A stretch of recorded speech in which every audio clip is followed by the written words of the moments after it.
Welcome to NSTV news. నేను సౌజన్య. ముందుగా ముఖ్యాంశాలు. కరీంనగర్ జిల్లా కేంద్రంలోని కలెక్టర్ కార్యాలయం ఎదుట నేడు డెమోక్రటిక్ టీచర్స్ ఫెడరేషన్ మరియు తెలంగాణ ప్రోగ్రెసివ్ టీచర్స్ ఫెడరేషన్ల ఆధ్వర్యంలో కరీంనగర్ జిల్లా విద్యాధికారి జనార్దన్ రావుపై చర్యలు తీసుకోవాలని ధర్నా నిర్వహించారు. విద్యా వ్యవస్థ మొత్తం నాశనం అయిపోతుంది కాబట్టి నేను ఇంతే ముందే చెప్పినట్లుగా అనేక రకాల పోస్టులు రాష్ట్ర స్థాయిలో అనేక ఫార్ములాగా అంటే అప్రవర్తితమైనటువంటి కోర్టులలో ఒక క్లర్కు సంబంధించిన పోస్టులు అది భరించ నియమాలు. ఎందుకంటే అంతిమంగా అది విద్యా వ్యవస్థకు నష్టం జరుగుతుంది, అంతిమంగా విద్యార్థులకు నష్టం జరుగుతుంది. నేను ఒక మాట అన్నప్పుడు తమతో మాట్లాడినా సార్, ఇక్కడ పేద ప్రజలందరూ కూడా మా గవర్నమెంట్ పాఠశాలకు వచ్చేటటువంటి పిల్లలందరూ కూడా పేద ప్రజలకు సంబంధించినటువంటి బరువు బలమైన పిల్లలు ఉన్నారు. మొత్తం పిల్లల యొక్క భవిష్యత్తు చేస్తా ఉన్నారు, వాళ్ళ విద్యాన్ని కూడా చేస్తూ ఉన్నారు. ఇది ఒక రకంగా దుర్మార్గం సారండి. వాళ్ళ కోసమే కానీ పార్లమెంట్ అంటే పార్లమెంట్ అవసరం లేదు సార్. ఉపాధ్యాయుని స్వేచ్ఛగా స్వతంత్రంగా ఆయనకు ఏర్పాటు చేయండి, ప్రోత్సహించండి, మాట్లాడండి, అవసరంతో వర్క్షాపులు పెట్టండి. పిల్లల విద్యార్థులకు కావాల్సింది నువ్వు 24 గంటల మెడికల్ రూపంలో ఆయన ఒక ప్రోగ్రామాలు పెట్టి ఆ విద్యార్థులు కూరగమవుతున్నారు. అంతిమంగా నువ్వు సమాజంలో పేద వర్గాలకు నువ్వు ఇలా పిల్లలకు విద్య అంత కూడా చేస్తూ ఉన్నావు. ఇలాంటి అనేక రకాల కార్యక్రమాలు పిల్లలు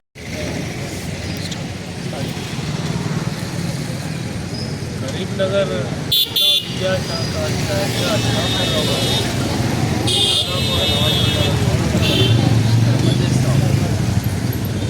వచ్చిన దగ్గర నుండి తనదైన శైలిలో అప్రజాస్వామిక పద్ధతులు ఎదుర్కొని ఉపాధ్యాయులు విద్యారంగాన్ని పునాది వేస్తుంది. విద్యారంగం అనేది ఒక మానసికమైన ప్రక్రియ. ఈ మానసికమైన ప్రక్రియకు అకాడమిషియన్స్ బాగా చదువుకున్న వాళ్ళు ఇస్తే విద్యార్థులు బోధన సరిగా జరుగుతున్నదా లేదా, ఉపాధ్యాయుల బోధన శైలి ఎలా ఉంటుంది, ఇలాంటి ఇత్యాది అంశాలను వాళ్ళు మానిటరింగ్ చేసి తమ సరఫరిస్తే ఆ విద్యా విధానం సాధించాలి. మరి ఈయన వచ్చిన దగ్గర నుండి పాఠశాలకు వెళ్ళడం, సాయంకాలం వెళ్ళడం, ఉపాధ్యాయులందరూ నిలబెట్టడం, 6-7 గంటల దాకా ఉండడం, ఆ తర్వాత తనకు సంబంధించిన మొదట్లో అయితే తాను పార్టీ ఒత్తిడి తీసుకుంటే ఆయన ఒక్కడే తాగడం అనేక పద్ధతులు కావు. అట్లాగే చిన్న చిన్న ప్రాసెస్ నేనేమో ఇవ్వాలి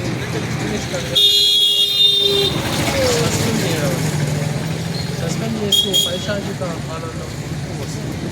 ఆ క్రమంలో ఉపాధ్యాయుల సమస్యలను పరిష్కరించడంలో నిరంతరంగా వైఫల్యం చిన్న కారణం ఫోన్ మాట్లాడడానికి సస్పెండ్ చేయడం, లేదా ఉపాధ్యాయులు వేసవి సెలవులు పెడితే అక్కడ సెక్యూరిటీ ఉండదు. అనేక కార్యక్రమాలు, అసాంఘిక కార్యక్రమాలు జరుగుతున్నాయి. ఆ ఎండాకాలంలో టీచర్లు సస్పెండ్ చేయడం, లేదా నిన్న ఉన్న హౌస్కి దగ్గరలో అయినటువంటి ఉపాధ్యాయులు ఆ జీవోను ఆ వివోను ఏమి అర్థం చేసుకుంటున్నారు. ఈ సస్పెండ్ చేస్తే నేను చాలా గొప్ప జీవో అనుకుంటున్నాను. దీనివల్ల చాలా పెద్ద పేరు వస్తుంది. టెర్రరైజ్ క్రియేట్ చేసి పెద్ద అధికారుల మద్దతు, పై అధికారుల మద్దతు పొందాలి. దీని మీద ఇలాంటి సంఘాలు రాష్ట్ర స్థాయిలో దీని మీద చర్యలు పెండింగ్లో వస్తుంది. అంటే ఈ ప్రభుత్వం ఒక 2 సంఘాలు, ఒక చరిత్ర కలిగిన సంఘాలు ఒక ధర్మా నోటీస్ ఇచ్చి, ఒక కరపత్రం ఇచ్చి ఎలక్ట్రానిక్ మీడియాలో దాన్ని ప్రచారం చేసినటువంటి సందర్భంలో వాళ్ళు జోక్యం చేసుకొని సమస్యలు పరిష్కరించాలి అని జీవోను ఆదేశించాల్సిన అవసరం ప్రభుత్వం వైపు నుంచి ప్రభుత్వం మీద ఉన్నటువంటి పై అధికారులు ఎడ్యుకేషన్ కానీ డైరెక్టర్ గారు ఏమీ పట్టించుకోకుండా ఈ జీవోను ఎన్ని అక్రమాలు చేసినా, ఎంత ఇష్టం వచ్చినటువంటి పద్ధతిలో సస్పెండ్ చేసిన 315లో బాధితులు ఉన్నారు. 103 రోస్టర్ పాయింట్లో వైలేట్ చేసిన బాధితులు ఉన్నారు. లేదా ఆర్టీఐని అడిగితే జవాబు చెప్పదలిసింది. అంతెందుకంటే తన కార్యాలయం ఎప్పుడు ఫంక్షన్ చేసుకుంటుంది, ఎప్పుడు వస్తారు, వాళ్ళ పని విధానం ఏంటి, ఏ సమయం చేస్తారు, అనేక మంది మా వాళ్ళు పోయి మాట్లాడితే కూడా ఆయన దగ్గర సరైనటువంటి జవాబు లేనటువంటి సందర్భం. ఇలా బాధిత ఉపాధ్యాయులు ఒక హెడ్ మాస్టర్ మొత్తం టీచర్లందరినీ మండలంలో వేధించి మొత్తం డబ్బులన్నీ విని ఆ డబ్బులు కట్టకుండా ఉంటే వాళ్ళందరూ వచ్చి ఆ డిఓ తీసుకుంటారు. ఆ ఆ ఉపాధ్యాయుల దగ్గర నుంచి డబ్బులు తీయలేదు, ఆయన మీద ఇప్పటివరకు క్రిమినల్ కేసు తీయలేదు. ఇప్పటికీ వాళ్ళు తిరుగుతూ వస్తున్నారు. మరి ఇలాంటి పరిస్థితి నిరంకుశ అప్రస్వామిక వైఖరుల మూలంగా అనేక మంది తన దృష్టికి తీసుకొచ్చిన ఆ విధానాన్ని కొనసాగిస్తున్నటువంటి క్రమంలో మేము సెక్రటరీ స్టేషన్లో ఫైల్ నడుస్తూ ఉంది, డైరెక్టరేట్లో ఫైల్ నడుస్తూ ఉంది. విచారణ ఆల్రెడీ వరంగల్ దగ్గర కూడా ఆయన విచారణ కుటుంబంలో ఉంది. ఇంకా అవన్నీ అట్లాగా ఉండగానే ఆయన తనదైన శైలిలో మధ్య సస్పెన్షన్ వేయడం ప్రారంభించి అవి ముందుకు తీసుకెళ్తున్నారు. కాబట్టి ఆ క్రమంలో ఇది లేనటువంటి పరిస్థితులలో మా ఈ నిరసన ధర్నా కార్యక్రమం ద్వారా మీ అందరికీ తెలియజేయాలని పబ్లిక్ ద్వారా మేము నిరసన కార్యక్రమాన్ని చేపట్టడం జరిగింది.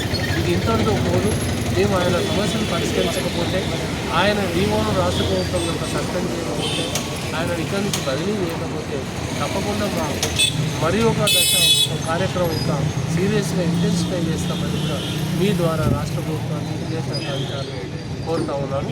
నా పేరు లింగారెడ్డి, నేను డెమోక్రటిక్ ఫెడరేషన్ రాష్ట్ర ప్రధాన కార్యదర్శి.